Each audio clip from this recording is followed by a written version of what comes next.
Hi there, welcome. I am live and it is September of 2025 and I'm checking that all systems are go. I always feel like the first couple seconds of every live, I'm like doing this, like looking. I should just trust it and go with it instead of looking like a bobblehead right off the bat.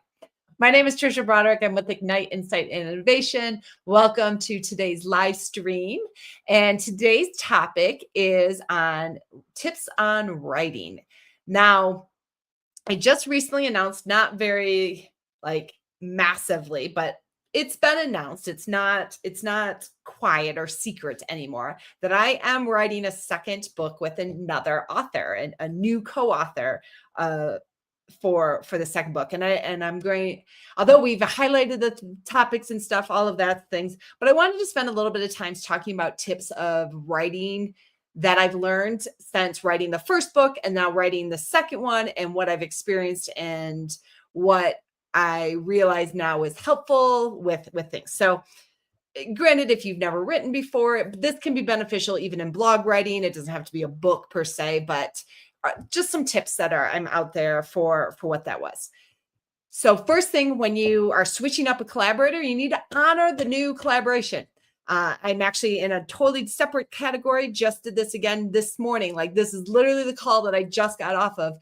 But take some time to do a team charter. Diana Larson's book on liftoff and setting like that expectation up front. Every combination of people working together is a new combination. You cannot assume that you know how each other wants to work or how they like to work or what's going to happen.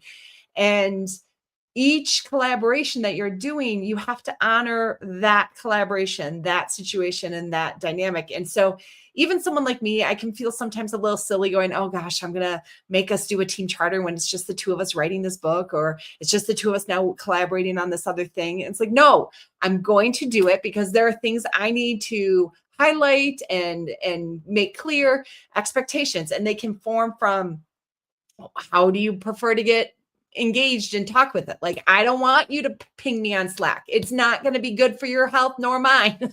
Your health, because I won't respond to you. Things like, I have unhappy resting face. Don't try and read my face or our collaboration is going to not go very well because it's going to annoy me. And what are their needs and what do they see? And when we do have conflict, how are we going to address it? What's the preference? Like, I'm going to be direct about things, and I even may seem like I'm very animated, but for me, I'm just passionately engaged. It's when I go silent, you should be afraid. But having those conversations up front, talking through them and honoring each collaboration combination for what you're about to do for that particular relationship, and spending that time and realizing that you can't, like, this leads into kind of the second tip. Don't compare. One collaboration is completely different than another collaboration. They will always have pros and cons and differences. And there was a moment where I was like, oh, is this taking much longer? I can't do that, because the reality is like, in this particular collaboration, he's challenging me to do something that I was like, oh no, I am not going to do that. And now I'm doing it. And I'm also going, oh, that's so much better. So you have to kind of not do an apples and oranges kind of comparison, but understand, like, everything will have challenges, everything will have pros, and honoring again what that collaboration is for and what you're trying to do. Because in this writing, like, me truly challenging myself and doing narrative type writing in addition to giving resource information, very, very difficult. Very, very, very difficult. But I'm learning and I'm growing, and that's something, a tip in itself, is to just appreciate, even when it's hard, what you're expanding in terms of your capabilities, what you're expanding in terms of your experience and your knowledge. And it may not end up being the thing that I'm like, woohoo, can't wait to do that again. Or it may be, but I'm leaving myself open to that. And that's one of the coolest things when I'm writing. The next tip for writing is building on that, is allowing things to emerge. I think I've said this in the past. You always write this like outline. You brainstorm an outline. You brainstorm all these topics that you're going to write about, and you brainstorm what order you're going to write about. And nothing ever falls in that way. It always changes, the flow changes, the topics change. And especially when you're co-creating, you're truly using co-intelligence to write and you're not doing like you write this part, I'll write this part. It is pure magic. Frustration at times, but magic watching what new information comes out, what new topics you might even want to explore, what thing that you thought was so important ended up not being very important, different flow that might end up taking with it. So allow for that emergence to happen even when you're writing. Now, as someone who loves her check marks, this next tip is very difficult. If you're going to embrace emergence, you can't finalize as you go along. You can't. Yes, I at least try and correct every spelling error we see right away. But there are things that we're writing that I'm like, oh no, that has to. We use the word explain like 17 times. We've got to clean that up. And it is challenging for me to not do it right there in the moment.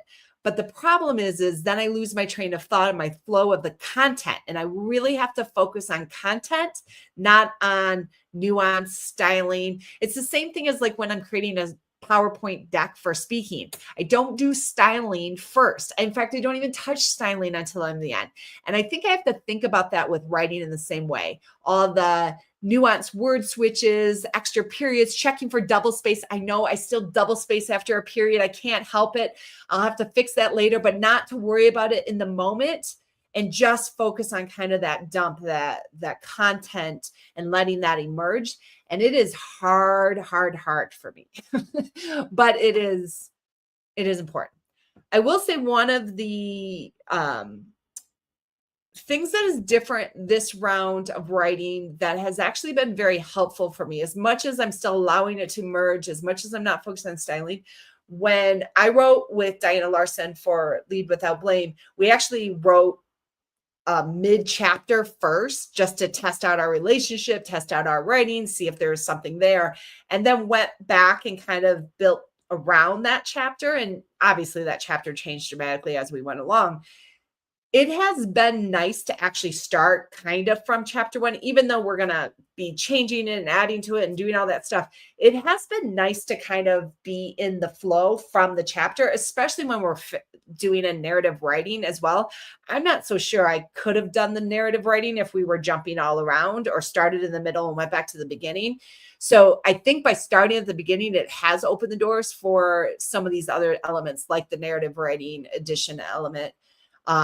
But also just me helping my brain to unlock what's next. I just am a very logical start to finish kind of individual. And so it has been helpful for me with that.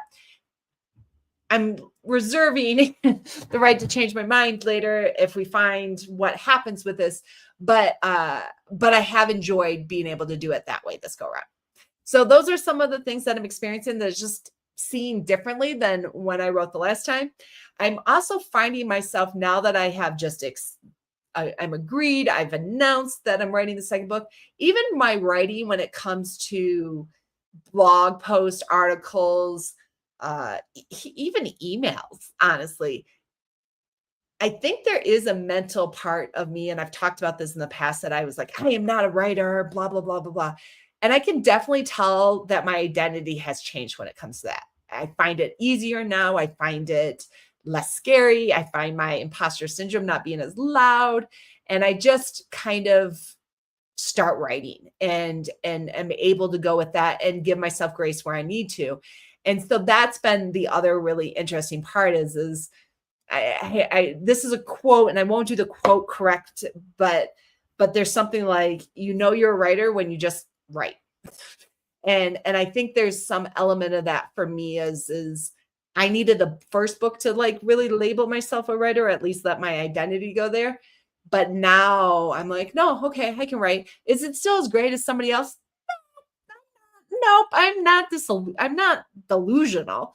But by doing that, I've actually found myself having a little more confidence, a little bit more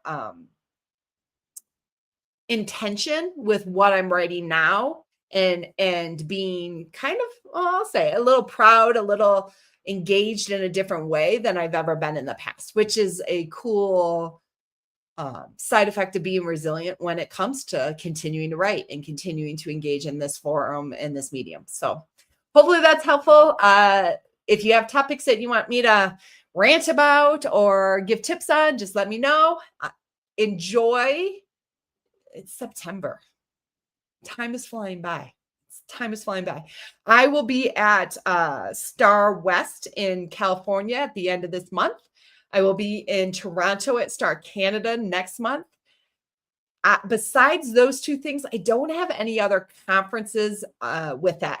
I do have one public helping teams make decisions, really focused on facilitation class that's going to be held in October, virtual, that already has a number of signups in it. So if you're looking at that, get in that. And we just announced the last Leading Amazing Teams course that I do with Jake Calabrese for December of this year. So that is now virtually, is the virtual course, and that is now public on my website as well. Other than that, I don't have a lot of public facing things for the next couple months. But if there's something you need, just holler and let me know. Otherwise, till next time.